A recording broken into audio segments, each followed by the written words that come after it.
Beautiful Sunday morning to you, Discovery.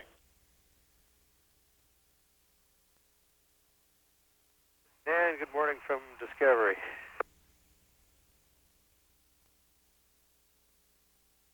In Discovery, we're with you on the middeck. Copy that. This is Mission Control Houston, and from the middeck on board Discovery, Japanese astronaut and payload specialist number 1, Chiaki Mukai, preparing for her day on orbit, having a beverage, which is in the silver container she's holding. It will be another busy day for Chiaki Mukai as she supports a variety of scientific investigations being conducted on board Discovery. There are more than 80 different experiments that will occupy the crew's time throughout the 9 days on orbit. She's joined now in the foreground, John Glenn, payload specialist number 2.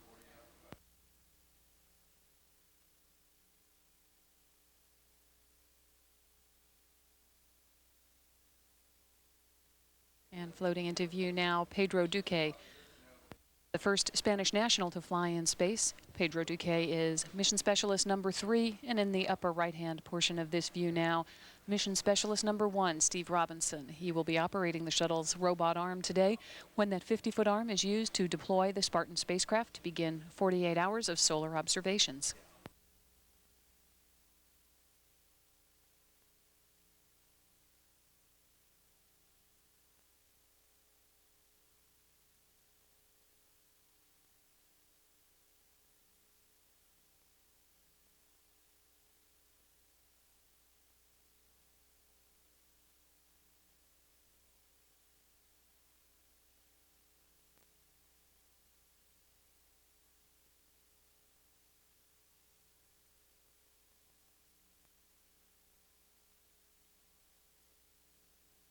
And from onboard Discovery in the middeck area, a demonstration of aerodynamics in space from pilot Steve Lindsay with an assist from payload specialist number 2, John Glenn.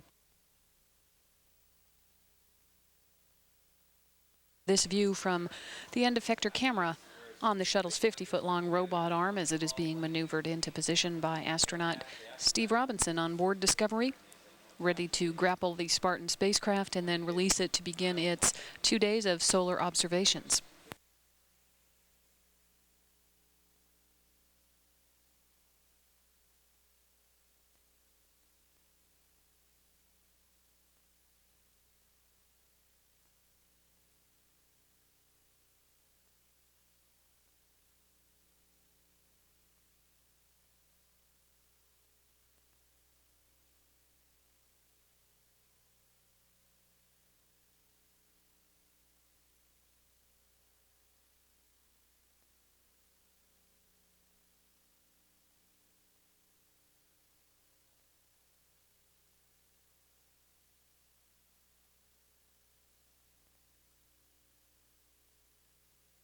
From controls at the aft flight deck on board Discovery, Steve Robinson is maneuvering the shuttle's robot arm into position to grapple the Spartan spacecraft. He's being assisted by mission specialist number 2, Scott Parazinski, who is providing him with information and data and providing an extra set of eyes essentially through this procedure.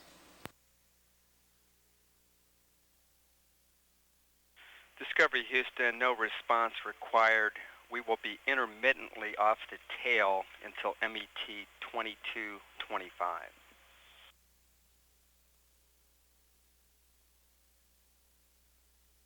Copy, Mike. I got a good grapple and just wanted to mention that the overlay looked like it was very, very accurate. Copy. Good news, Steve.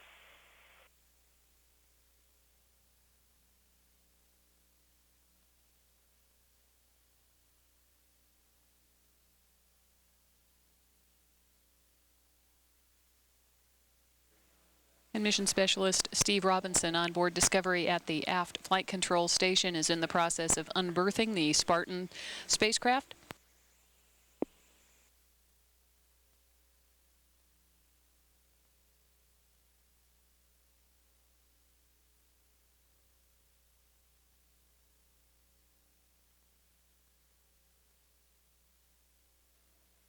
The shuttle's robot arm and Spartan are now in what's being referred to as test position number 1.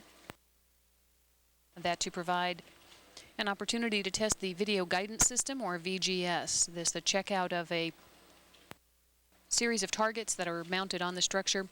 Laser lights are bounced off of them to provide data that can be used in the development of an automated docking system for use with the International Space Station.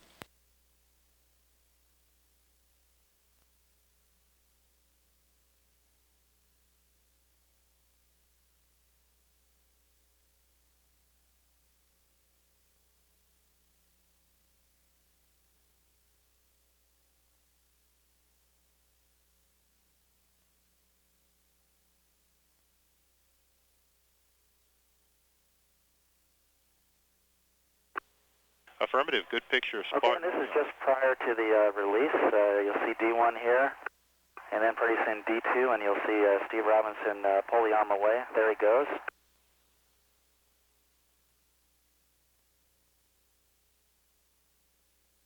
And Steve pulls the arm away, and then we're going to wait here for about 2.5 minutes or so, and what we're looking for is the satellite to do a pirouette maneuver. It will roll about the end effector target that he just pulled off of 45 degrees in one direction and the other. So Steve pulls the arm away and he'll park it out here. At this point, Kurt in the back will take control of the vehicle, ready to fly it, assuming the Spartan stays in the same relative location of the orbiter. That won't be necessary as it wasn't today, but he's there just in case.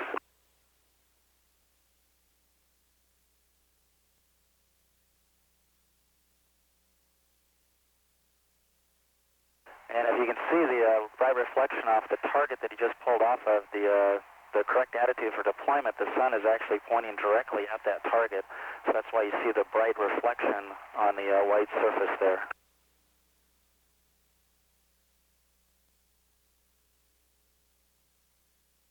And over the next couple of days, as the Spartan does its maneuvers to study the sun, all of its maneuvering will be based on that initial release attitude. That's why it's so critical to have it pointing in that direction for the release itself.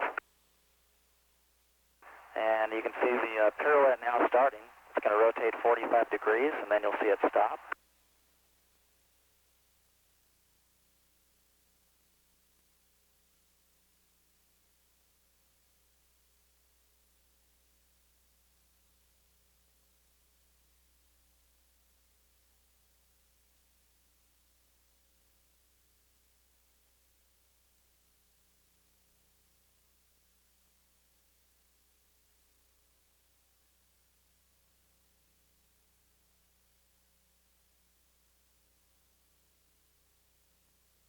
And there goes the SEP. And we're separating at about 1 foot per second. You can see the satellite drifting away. Very controlled maneuver.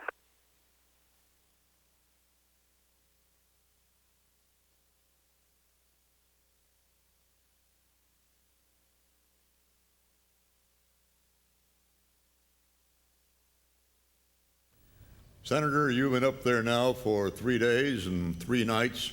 For an elderly person, do you find that the environment of space, near zero weightlessness, is easier or harder than life here on Earth? Well, it has a different set of problems, Walter, but one thing I think you'd appreciate as we all get older, you know, you tend to drop things, and we're famous as old people for having neckties and everything. But up here, if you drop something, it just floats away from you and catch up with it and then swallow it all over again or whatever. But it's a different set of problems up here now. You can't compare it real well with Earth because that's what we're doing is getting away from gravity and conducting experiments. And there are two aspects of this, really. One is just the personal aspect of how you live in space, how you cook, how you do everything when there's no gravity and everything just floats around, including yourself. And the other aspect of it, of course, is the science that Kurt mentioned that seems to be going so well on all the projects so far on this flight. It was a beautiful sight this morning to see that Spartan go out there. It was just beautiful. You can't do justice to it in words. I hope we bring back some good pictures. Thank you.